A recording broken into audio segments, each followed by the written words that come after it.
Hello and welcome to another episode of Loyalty Chats with Tom, a series of informative and engaging podcasts of no more than 15 minutes, perfect for your coffee break, lunchtime, or your journey home. We provide interesting loyalty insight into the future of the sector, and all our discussions are focused on where the industry is going next.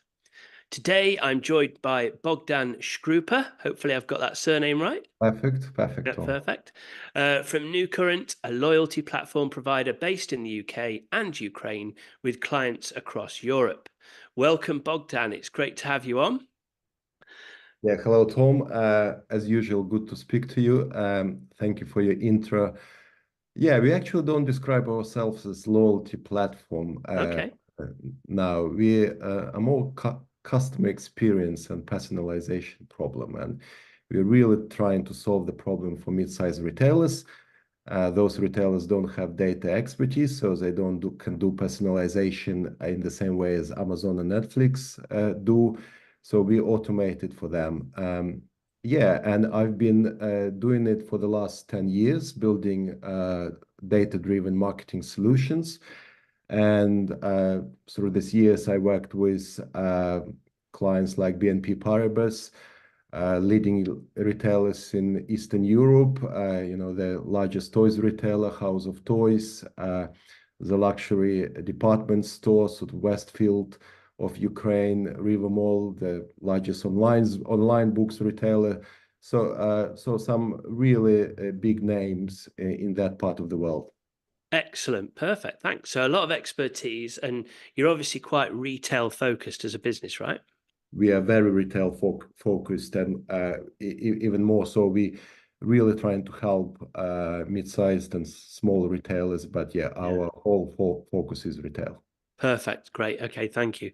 And that isn't really what we're here to talk about today, is it? We're actually going to divert away from that a little bit and talk about sustainability and CO2 neutrality and how that's an emerging trend and where we think there's a solution, but there is a catch there. But before we do that, I also wanted to just bring to everyone's attention. They may have seen you before on LinkedIn wearing nothing but a pair of Speedos, right? When you were swimming in the icy rivers of around Christmas time. So tell us a little bit about what was going on there. Oh, okay, first of all, I have to say you exaggerated about speedo. So yeah, I didn't wear wetsuit, but definitely not speedos. But you didn't exaggerate about swimming in the cold water. Yeah, so I did it through from November to March. As you know, there is a war in Ukraine. I'm from Ukraine, and every Ukrainian is just trying to do what we can to support people who are on the front line. So I swam and raised some funds. Yeah. Yeah, amazing. And you look good in there. I mean, you've obviously got a bit of a swimming background, right? I do. Yeah, I swam semi kind of professionally when I was much younger. Yeah, It yeah, was great. long time ago. Excellent. Well, well done. I hope you raised a lot of money for the soldiers out there. And look, some of those videos were the ones that I watched where you were actually smashing ice to get into the river. I thought, wow, you're a brave guy. I don't think I could do that. But anyway, let's get on to sustainability. So, this is a very interesting topic for the loyalty industry. It seems to me to be a growing trend where brands are looking for solutions. But what I would say here is that brands have to show something. They have to show consumers that are doing something. But actually, what I've witnessed is that a lot of brands that have tried to create a specific action around sustainability, it only really appeals to a very, very small amount of people within the member base. My view is that people want to see that their brand, their favorite brands, are doing something around sustainability and the environment, and that makes them feel good. They don't necessarily want to take a specific action themselves. Would you agree? Yeah, it's a very interesting observation. It's obviously quite sort of a complex topic as well because sustainability is not just sort of good to have now. It's absolutely legal thing, and also, kind of planet important thing. So things just need to be done there, and consumers expect retailers in this case to do something. And obviously, Yeah. there's a lot of capital for retailers, for brands themselves to do something. And retailers do quite a few important things, but I think kind of what I see talking to retailers and working with retailers as well, that there is a lot of kind of good stuff done, but it's very hard to see how doing this stuff, some very specific CO2 goals will be achieved.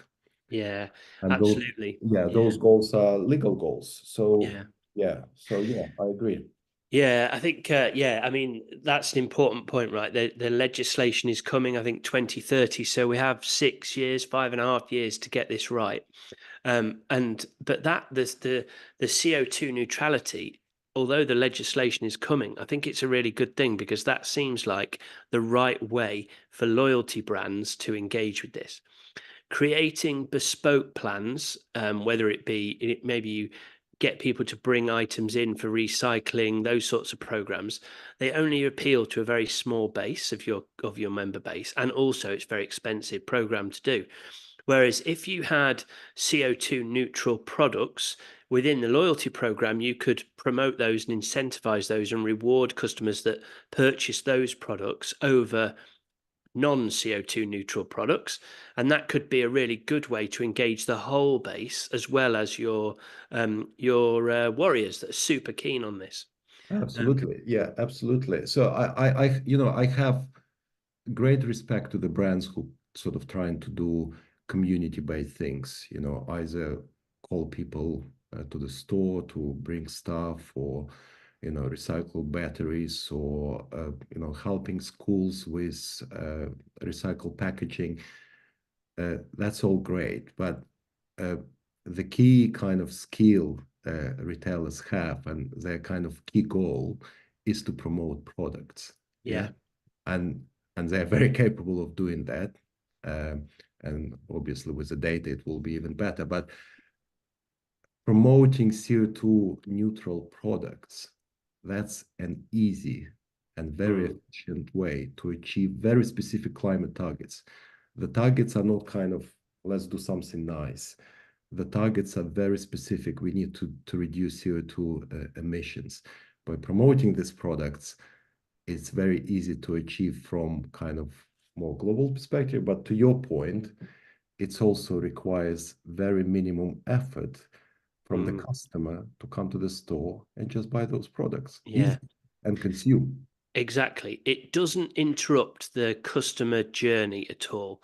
It can be incentivized and rewarded, but if you are a loyal customer of that store, if you're going to buy a pair of jeans or a packet of sausages or whatever, you can just be rewarded for choosing the product that is carbon neutral. And I think that's where we need to focus our efforts. It's also, in my view, vertically integrated across the whole value chain. So if you can have a CO2 neutral product, that means the manufacturer, the retailer, the distributor, etc., are all engaged in making that product sustainable. So for me, that feels like the right solution. And you're quite right. Brands can have their own community programs on top of that, but this push towards CO2 neutrality and the EU legislation does seem to be the way to go. So what's the problem? So the problem is, so I want just to reiterate that from customer experience point of view, I think this is a solution, to show the customer that this is CO2 product, it's or zero product, just come and buy it. That's Yeah. it. So reaching customer is the key. The problem is there is no data. Mm, So we still, as you mentioned, 5.5 years from some. I think it's 70%. We need to achieve 70% progress with net zero by 2030. an industry, the whole retail industry in the UK, they committed to do it even quicker, but we don't have data on measuring CO2 impact per product. Yeah. So how on earth we can reduce the impact if we cannot measure it? Yeah. I So don't we know. can't, we don't have the measure of it, and we also don't have the distribution of the data. We don't know, even if we could measure it, we don't know what each product's CO2 value is.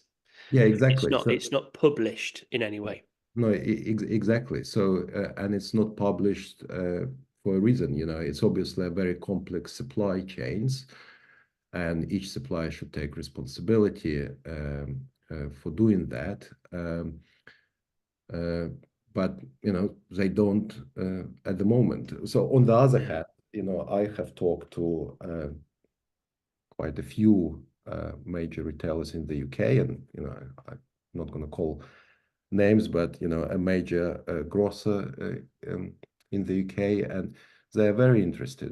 They brought 5 people to the meeting because they want to understand how they can do it.